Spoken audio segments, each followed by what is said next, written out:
I need your help. I need your help. I can't do it alone. I'm overwhelmed. I beg you, I beg you, I beg you.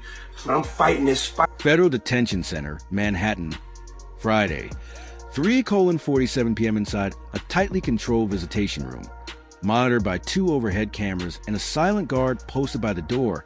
A moment unfolded that no one expected.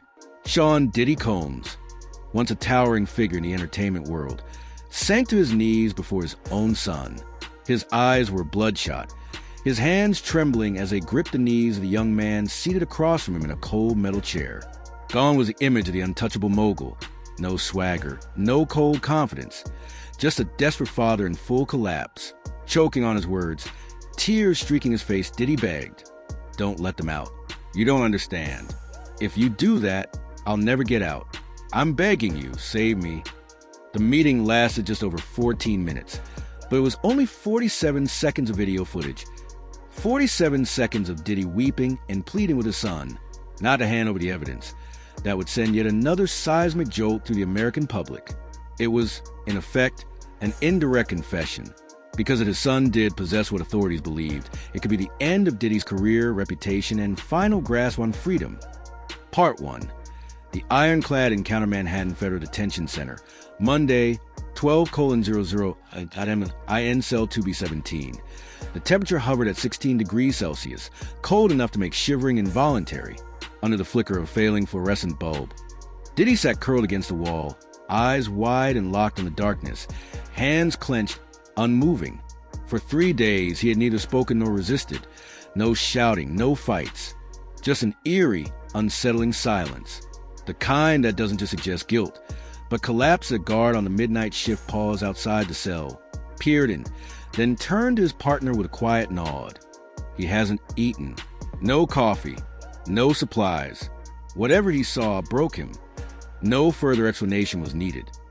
The name Diddy was no longer tied to music, success, or wealth. It now led to nightly crime roundups, intertwined with words like extortion, violence, prostitution, blackmail, party footage. But according to one FBI source, the real story wasn't what had been found. It was what hadn't in coordinated raids in Los Angeles, New York, and Florida. Federal agents seized hard drives, audio recordings, private photos, and files from Diddy's properties. Some documented chaotic celebrity parties. Others, threats against former associates.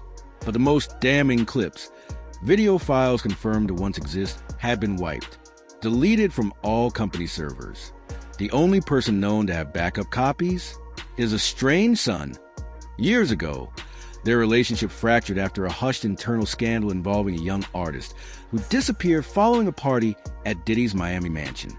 Since then, the son disappeared from the public eye, but not from the shadows. According to investigators, he'd been quietly archiving old footage, pulling from backup drives. Some say as insurance, others believe for revenge. And now, those very files were a dagger at Diddy's throat. When his son's name surfaced on the witness list, Diddy understood. The game was over. No legal team, no settlement, no influence could undo what those clips might reveal. Loyalty had long since vanished. His only move left was the one he made that Friday, beg. Under strict arrangements, the meeting was allowed. 15 minutes, surveillance from every angle, 2 armed guards behind one-way glass. Every word recorded. Diddy agreed, because this was the last card he had left to play. One final gamble. One desperate plea for mercy. The Diddy Ring exposure. A storm unfolds in a stunning 90-minute special on CBS. Veteran analyst Julia Carmichael declared, "We are no longer dealing with one man. This is an ecosystem, one built on power, silence, and blind loyalty to reputation. And now it's cracking." That crack widened from across the Atlantic. In Paris, a former elite event coordinator filed a formal complaint in French court, alleging that blacklisted American celebrities requested special guests from underage international modeling agencies. With Interpol now involved, the case has escalated into an international investigation. Meanwhile, U.S.-based nonprofit Survivors United revealed it received over 240 messages in just 3 days from individuals claiming they attended or were forced to attend Diddy-connected parties.